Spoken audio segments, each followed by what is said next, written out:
ಎಲ್ಲರಿಗೂ ನಮಸ್ಕಾರ. ಶ್ರೀ ಗುರು ರಾಘವೇಂದ್ರ ಸ್ವಾಮಿಯ ಪೂಜೆ ಮಾಡುವಾಗ ಸರಿಯಾದ ವಿಧಾನವನ್ನು ಪಾಲಿಸುವುದು ಬಹಳಷ್ಟು ಮುಖ್ಯ.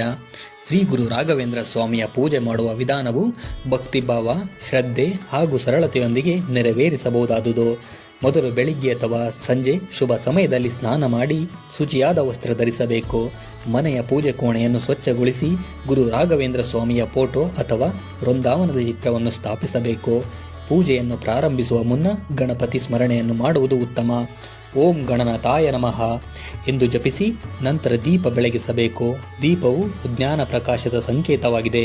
ಬಳಿಕ ಧೂತ ಅರ್ಪಿಸಿ ಹೂಗಳು ಅಥವಾ ತುಳಸಿ ದಳವನ್ನು ಗುರು ರಾಘವೇಂದ್ರ ಸ್ವಾಮಿಗೆ ಅರ್ಪಿಸಬೇಕು. ನಂತರ ಶ್ರೀ ಗುರು ರಾಘವೇಂದ್ರಾಯ ನಮಃ ಎಂಬ ಮಂತ್ರವನ್ನು ಕನಿಷ್ಠ 108 ಬಾರಿ ಜಪಿಸುವುದು ಶ್ರೇಷ್ಠ. ಸಮಯ ಇದ್ದರೆ ಗುರುಸ್ತೋತ್ರ, ಗುರುಗೀತ ಅಥವಾ ರಾಘವೇಂದ್ರ ಸ್ವಾಮಿ ಸ್ತುತಿಯನ್ನು ಪಠಿಸಬಹುದು. ನೈವೇದ್ಯವಾಗಿ ಹಣ್ಣು, ಪಾಯಸ